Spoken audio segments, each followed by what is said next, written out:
हम आपको सीधे लिए चलते हैं लाल किला माधवदास पार्क पे, जहां पर प्रधानमंत्री को और राष्ट्रपति द्रौपदी मुर्मू को आप इस समय देख सकते हैं, जहां पर रावण का जो पुतला है उसका दहन किया जाएगा। तो संजय शर्मा हमारे साथ वहां से जुड़ रहे हैं। संजय, सबसे बड़ी चीज तो ये रही कि प्रधानमंत्री ने वो परंपरा सबसे पहले तोड़ी थी कि एक ही रामलीला कमेटी के साथ पहुंचा करते थे। वो तो लखनऊ से लेकर कुल्लू तक का दशहरा मना है। अब आज फिर एक नई जगह जहां पर अभी रावण के पुतले का दहन होना है।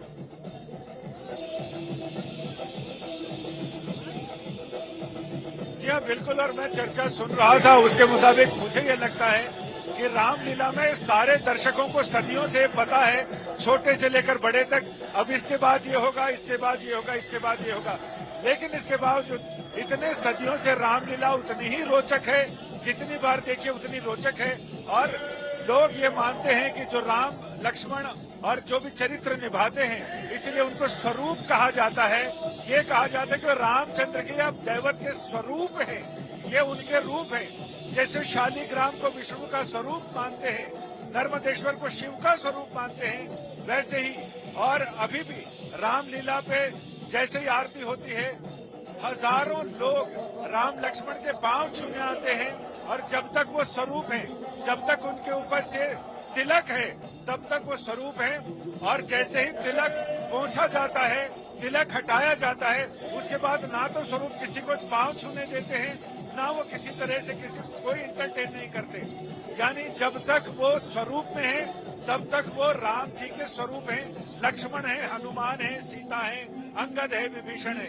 लेकिन इसीलिए सदियों से रामलीला इसीलिए सब पूजित है, इसीलिए लोगों में कौतूहल है कि सबको सब पता है कि क्या होने वाला है।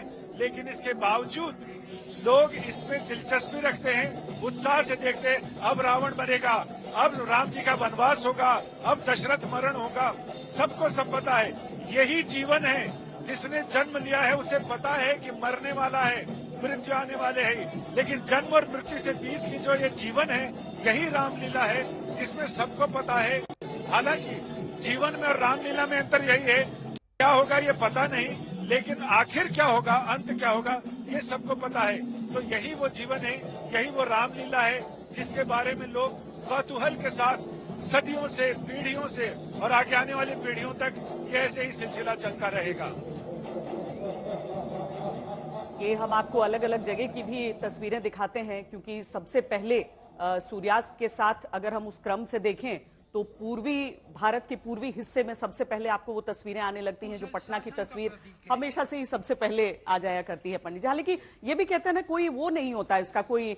अब देखिए यहाँ पर वो घड़ी जहां प्रधानमंत्री और राष्ट्रपति दोनों एक साथ यहाँ पर तीर धनुष से सांकेतिक रूप से यहाँ पर रावण के पुतले का दहन करेंगे।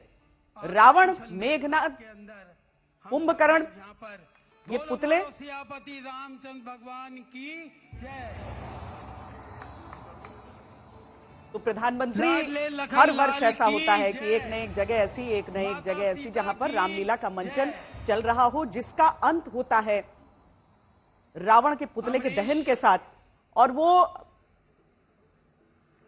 तीर चलाते हैं और उसके बाद एक एक कर जो तीनों पुतले हैं शांति बनाए रखें, सब लोग वो जल उठते हैं। और हर वर्ष आप जो उल्लास देखते हैं लोगों के मन का, आप जो वहां पर जय श्री राम के नारे सुनते हैं, वो आज भी लोगों का विश्वास दिखाता है और उनके मन की दृढ़ता इस बात को लेकर दिखाता है कि पाप का अंत होगा ही, चाहे वो कितना ही बलशाली क्यों ना हो। यहां पर भी आप देखिए एक एक करके क्रम में ये पुतले, और अंत में फिर रावण का पुतला जलता है। देखिए श्वेता बहन, और इसमें बहुत बड़ी बात और है कि कुसंगति का प्रभाव ऐसा है कि जो उस संगति में पड़ता है उसका भी विनाश हो जाता है। देखिए आपको मैं बता दूं कि पूरे राम रावण युद्ध में, और जितने दिन 40 दिन तक ये युद्ध चला, इस 40 दिन के युद्ध में मेघनाद जैसा चरित्रवान व्यक्ति भी मारा गया। मेघनाद जैसा चरित्रवान व्यक्ति दुनिया में दूसरा पैदा नहीं हुआ। कुंभकर्ण जैसा वैज्ञानिक दुनिया में पैदा नहीं हुआ है आज तक, वह भी रावण की कुसंगति के कारण। मैं आपको एक रामायण की चौपाई सुनाता हूं जो बहुत ही प्रभावी है। और उसमें था कि उसकी पत्नी थी पतिव्रता, जो सती जगत ने मानी थी, वह भी पत्नी व्रत रखता था, महलों में और न रानी थी। ये मेघनाद के बारे में लिखा है रामायण में कि ऐसा चरित्रवान व्यक्ति था मेघनाद कि जिसका पूरा जीवन, और जिस समय वह युद्ध भूमि के लिए जाता है उस समय माता के मन में भाव उत्पन्न हो जाता है, पुत्र स्नेह के कारण नेत्रों में आंसू आ जाते हैं। वहां पर मेघनाद अपनी माता को प्रणाम करते हुए कहते हैं कि माता, यदि आपके नेत्रों में आंसू आ गए तो मैं अपने पिता की सेवा से वंचित रह जाऊंगा। इसलिए मेरे पिता ने युद्ध भूमि पर और मुझे जाने का आदेश दिया है।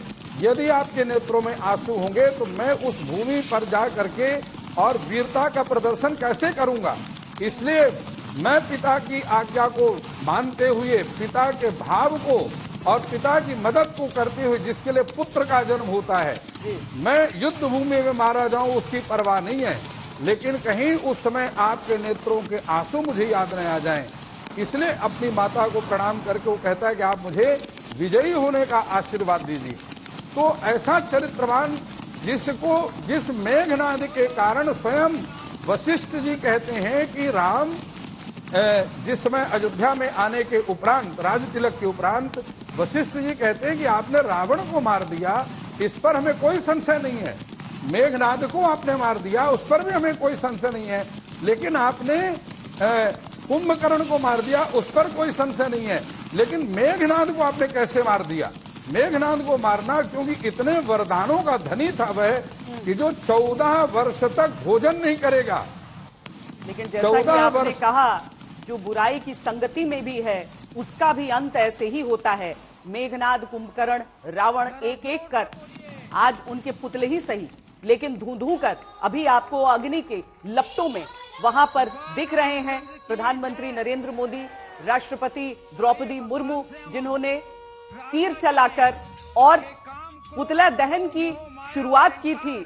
अब वो तालियां बजा रहे हैं, मानो जो छोटे छोटे बच्चे भी वहां पर रहते हैं, जो सब इस अपेक्षा के साथ आते हैं कि आज रावण को जलते देखेंगे, और उसके साथ ये सीख लेकर जाते हैं कि मन के रावण को मारो, समाज के रावण को मारो। जी बिल्कुल, बहुत बड़ी बात आपने कह दी है।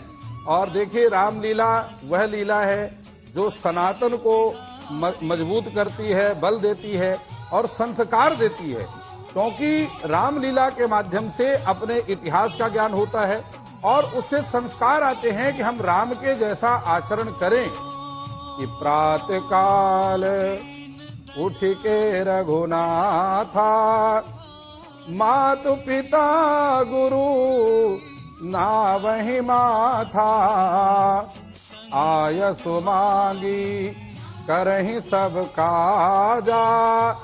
भगवान श्री राम प्रातः काल उठ करके माता पिता को प्रणाम करते हैं, गुरु को प्रणाम करते हैं। अब ये देखिए कि रावण और राम में अंतर क्या है। राम अपने माता पिता को भगवान मानते हैं, उनको प्रणाम करते हैं, उनका सम्मान करते हैं और उनकी आज्ञा का पालन करते हैं। लेकिन रावण क्या है कि माँ नहीं मात, पिता नहीं देवा, साधुन सन करवा वही सेवा, जिनके असीमति सहज भवानी, ते जानहु निसीचर सब प्राणी।